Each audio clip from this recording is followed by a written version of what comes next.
What's up, guys? This is Brave, and I'm back for another review of Love and Hip Hop Atlanta. This is season 11, episode 8, and let's get right into this review. So we actually start this episode off with Scrappy going to see his lawyer because, he's trying to get things finalized for this divorce with Bambi. According to him, there was never any love in the relationship. Do I think that she actually loved him at some point? Yes. But I don't think that they should have been together as long as they were together. And marriage, they should have never even had that happen. So of all the people to be there with him at this meeting, we actually see Erica Dixon. Yes, his baby mother. That is who is with him. According to her, she's never liked Bambi. And I'm like, all right, cool. We already knew this. And Scrappy, he says that him and Erica are in a good place. They are, putting all the BS to the side. They are getting along. And it's great for Imani to see. And I'm like, yeah, but this would have been great for Imani to see as she was growing up. You know what I'm saying? Not when she's almost out the house. Now, according to Erica, she lets us know that at one point they did make a truce, her and Bambi, at the family reunion. I want to say maybe the first season of the family reunion. However, the truce was short-lived because Bambi didn't want to be around Erica and she didn't want Scrappy around her either. Now, we actually see the attorney give this little speech about how great Scrappy is as a man and as a father. She continuously says that he's an exceptional father. And I'm just very curious to know how true that is. Because let Bam tell it, Scrap don't want nothing to do with his kids and he don't be watching them. He be sounding like Safari 2.0, even though, according to social media, we see Safari with his kids all the time.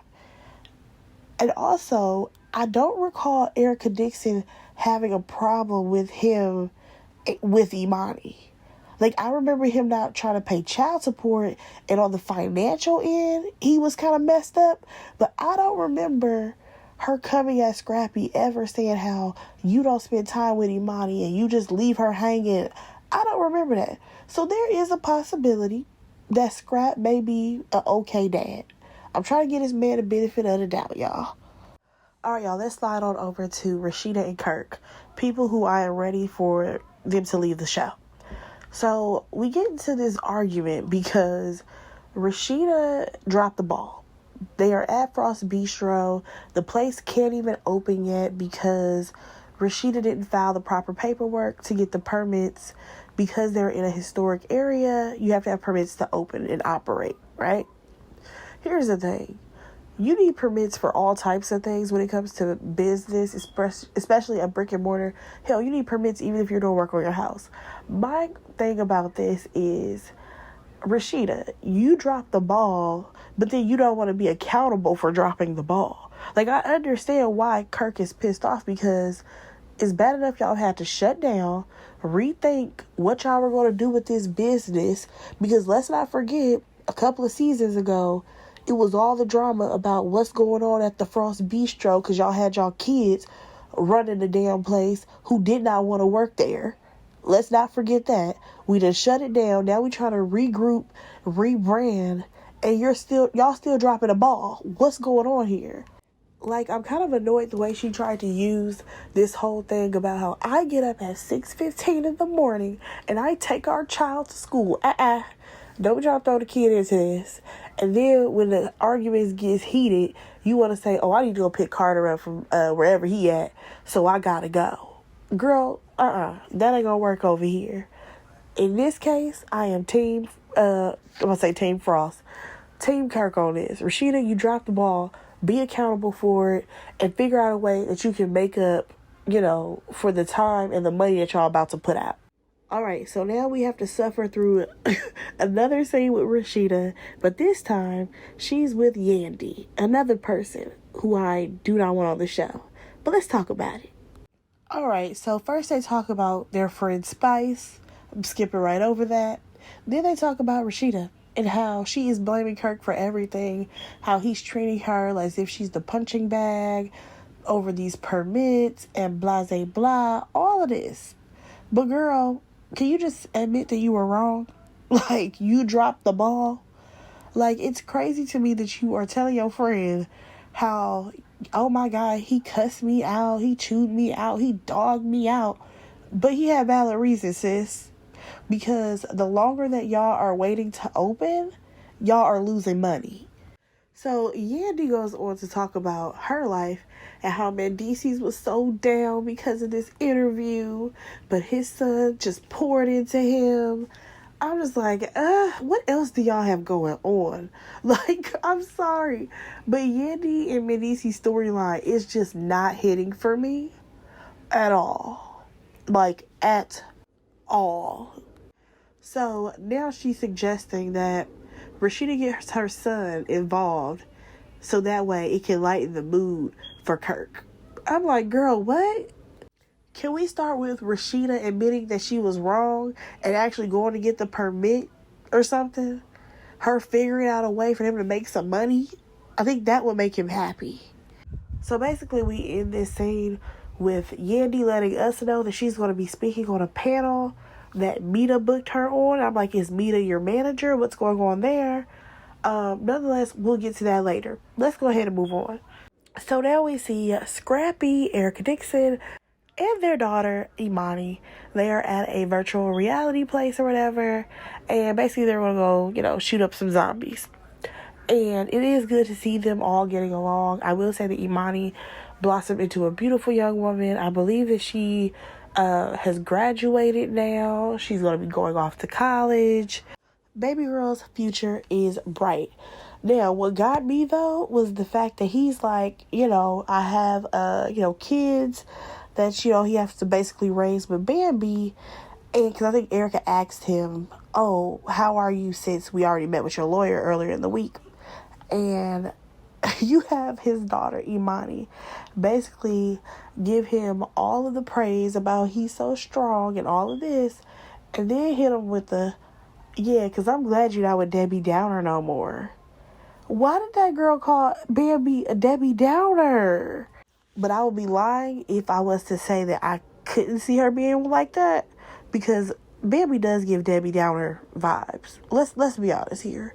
She doesn't seem like she's fun. She seems like she's always nagging. Or at least that is the image that this show has portrayed her as. Because I can never think of a time where Bambi was just living her life, being funny, having a good time on this show. And I already know there's probably going to be people that say, oh, well, it's probably Erica in her daughter's ear saying negative things about Bambi. That's why she has that opinion. No. I feel like that girl has probably witnessed a lot of things that has happened in Scrappy's household as far as him and Bambi getting into it. And I also feel like she's 18 years old now. She can read headlines. She's on social media. She has seen the things that Bambi has said about her mother previously.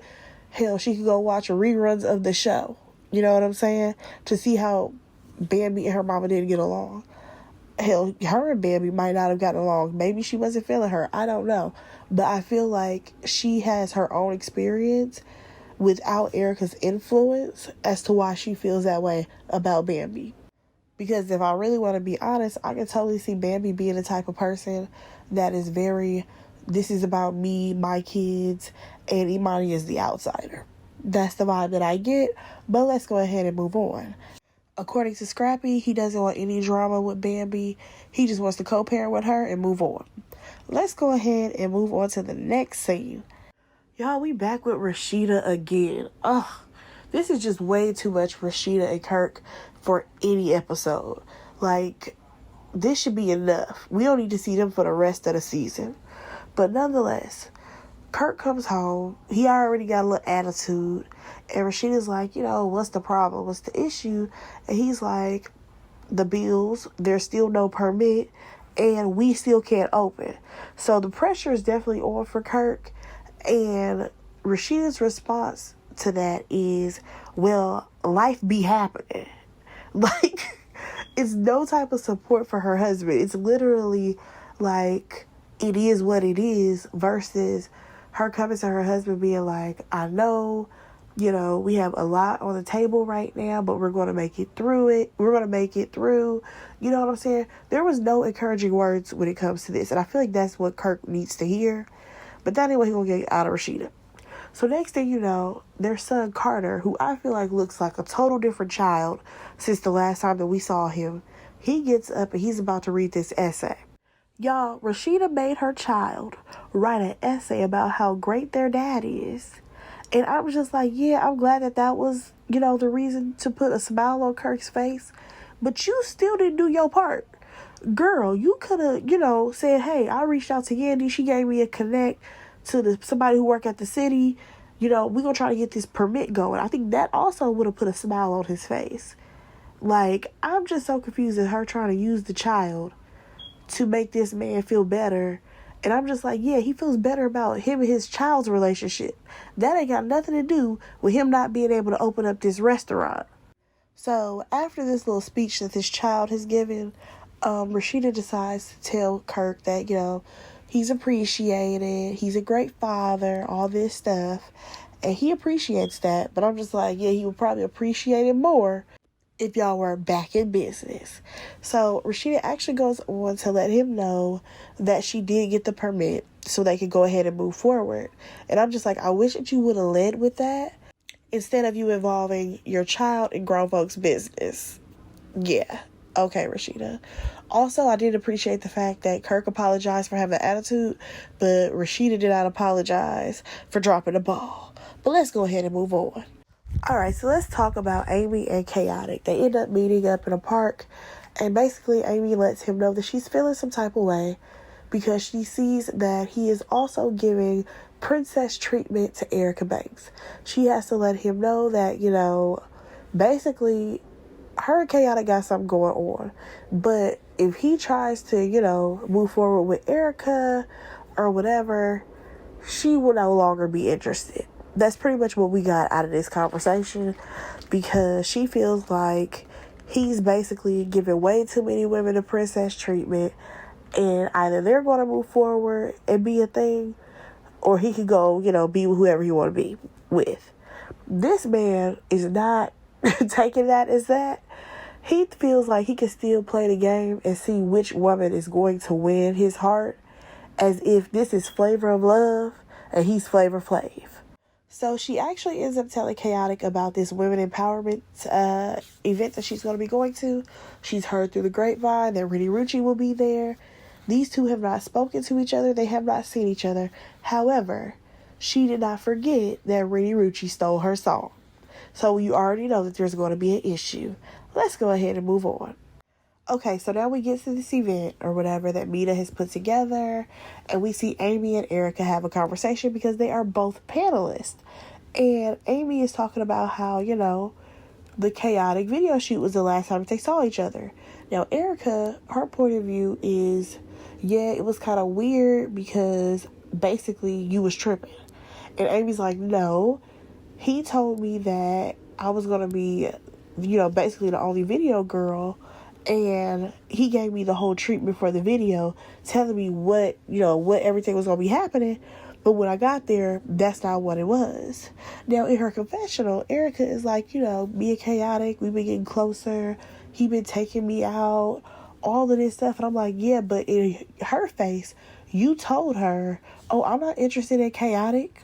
So you fake. Now, here goes the sad part for me. Is when Amy basically said that she's going to compete for Chaotic. Even if she don't want him, she's still going to compete for him because she doesn't want the next woman to win. Girl, it's Chaotic. There are way more men out here than him, especially in Atlanta or Detroit or wherever else you're traveling to. Please move on. So next we have Amy having a conversation with Yandy, and she gives her the rundown of what happened between her and Rennie. This girl, she wrote a song. Next thing you know, Rennie is singing the song some months later. She, reaches out to Rennie. Rennie basically says that ain't got nothing to do with me. And Amy, she continues to, go in on, the label or whoever that put it out. Alright, so let's actually get to the panel. So everyone is up there saying what they gotta say. At one point, they call Amy up there to talk about, having a rap beef or whatever. And then she went to go sit back down. I'm like, okay, I thought she was going to be an actual panelist. But that's not what happened. And that whole little scene wraps up, and Rennie Rucci pops up. And I'm like, well, girl, why you getting here so late? Now, according to her, it's because her daughter had, all types of things going on.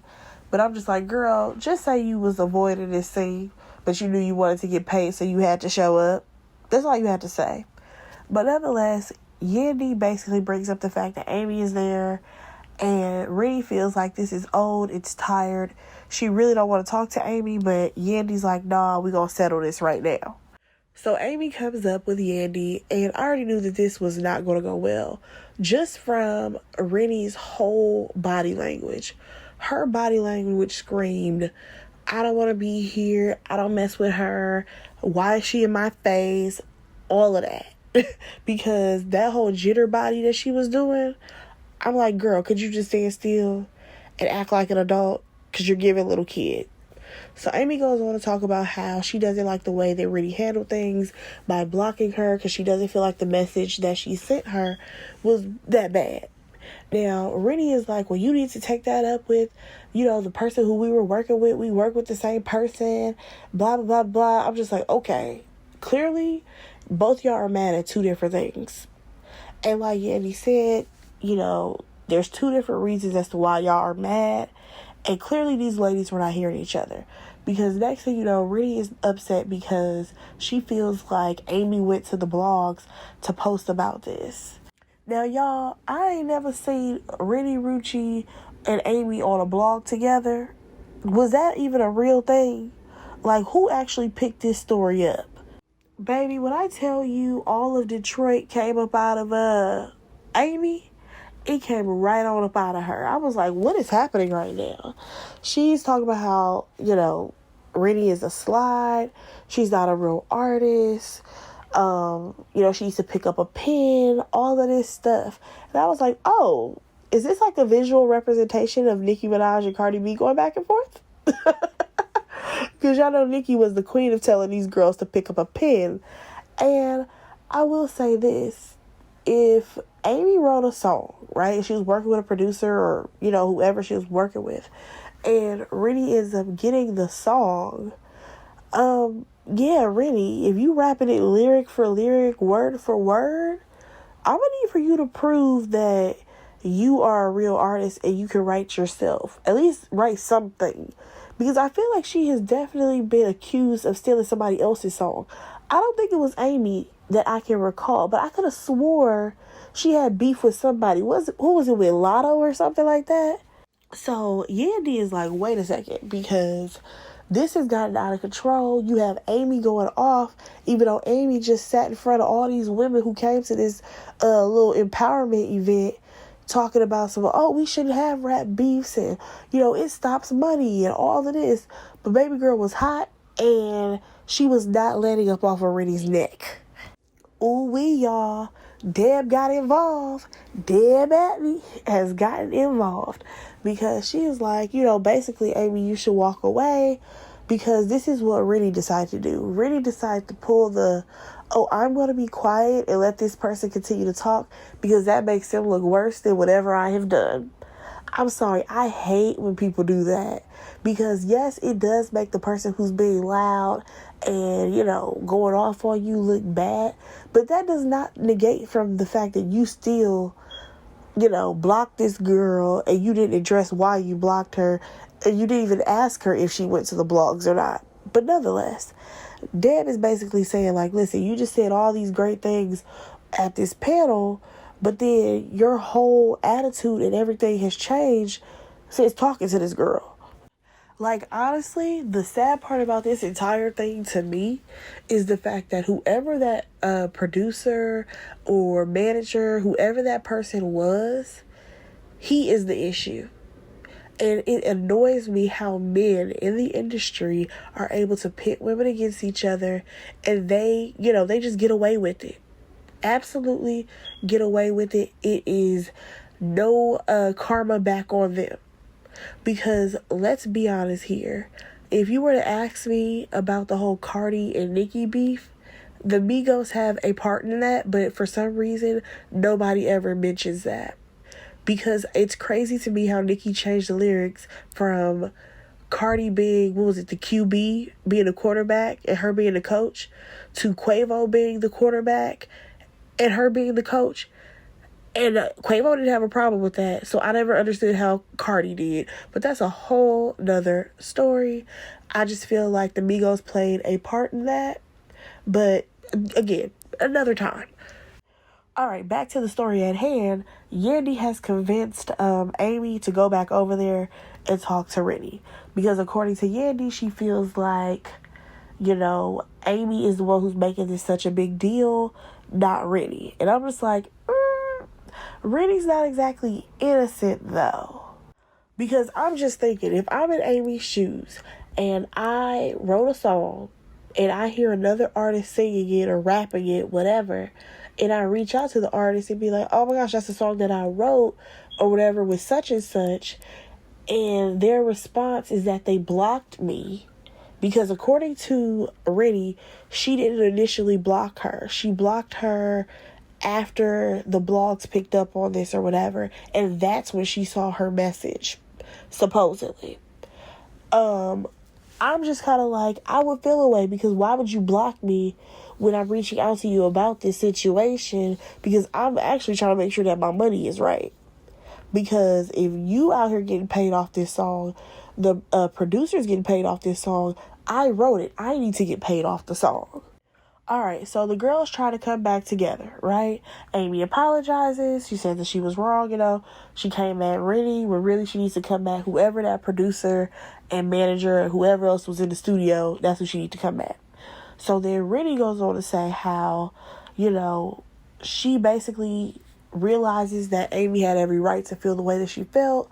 However, Rennie, she actually went to whoever that producer was who put her in this situation, versus what Amy did, which was come at Rennie. However, this is where we took a left turn, because Rennie's like, well, how'd you know I didn't have that beat first? I'm just like, see, it's the little things. It's the little things and the little attitude and hand twists and all of this that you're doing. And I feel like Amy stopped herself from cutting Rennie off, saying, girl, I was there when they was making a beat. Like, I feel like that's what she wanted to say. But nonetheless, I guess this beef is supposed to be over, even though I really don't see them becoming friends like that. And also, I'm just wondering, why is Rennie even on the show? She's another one that could go, because I feel like she ain't bringing nothing. We hardly see any scenes with her. What's going on with that? But y'all, that was the episode. Let me know what y'all thought about this episode. It was whatever. Go ahead and like, comment, and subscribe to my channel, and I will talk to y'all in the next one. Bye, guys.